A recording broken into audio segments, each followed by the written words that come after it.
Good evening, dear friends. Azir video বিষয়বস্তু হৈছে BTC election 2025 Assam State Election Commissioner, that means Assam ৰাজ্যিক নিৰ্বাচনী আয়োগৰ পৰা BTC নিৰ্বাচন অনুষ্ঠিত হ'ব, যাৰ বাবে ভোটাৰ লিষ্টৰ কাম পূৰ্ণ গতিত চলাই নিয়াৰ বাবে অলৰেডি ইনিচিয়েটিভ লৈছে আৰু এই সংক্ৰান্তত 17th June 2025 এটা নোটিফিকেশন জাৰি কৰিছে State Election Commissioner website-ত।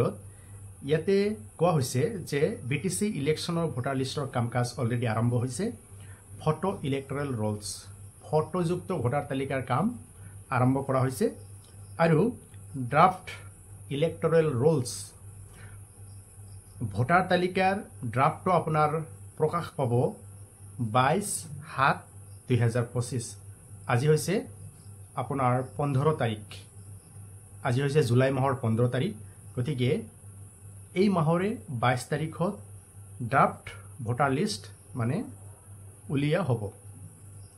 সেই ড্ৰাফট ভোটাৰ লিষ্টটো BTCৰ সকলো মানুহে চোৱা দৰকাৰ আৰু তাত যদি কিবা অবজেকশন থাকে, নামৰ যদি ভুল থাকে বা যদি আপোনালোকে কিবা অবজেকশন বা ক্লেইমছ যদি থাকে আপোনালোকে দাখিল কৰিব পাৰিব, যাৰ বাবে last date for filing claims and objections 5 August 2025 তাৰিখ। মনত ৰাখিব ইম্পৰ্টেণ্ট ডেট কেইটা।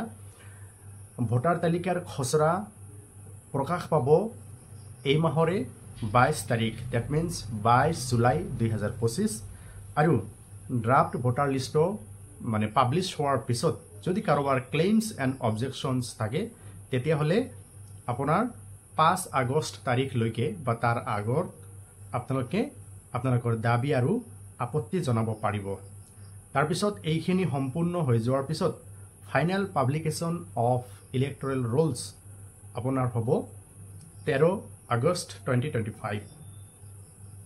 এই ভোটাৰ লিষ্টৰ কাম সম্পূৰ্ণৰূপে হৈ যোৱাৰ পিছত আচলতে BTC এলেকাৰ কোন কোন ঠাইত মানে ভোট গ্ৰহণ অনুষ্ঠিত হ'ব, that means publication of polling stations BTC এলেকাৰ কোন কোন ঠাইত ভোট গ্ৰহণ কেন্দ্ৰ অনুষ্ঠিত হ'ব তাৰ আপোনাৰ লিষ্টটো আপোনাৰ প্ৰকাশ পাব 18th আগষ্ট 2025।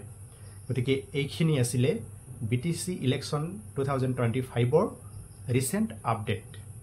মই ষ্টেট ইলেকশ্যন কমিশ্যনাৰ ফালৰ পৰা এই তথ্যখিনি সংগ্ৰহ কৰিছোঁ, আপোনালোকক জনাইছোঁ। BTC ইলেকশ্যন সংক্ৰান্তত যিকোনো আপডেট চাবলৈ মোৰ ইউটিউব চেনেল আৰু ফেচবুক পেজত আপোনালোকে লক্ষ্য কৰি থাকিব। ধন্যবাদ। Have a nice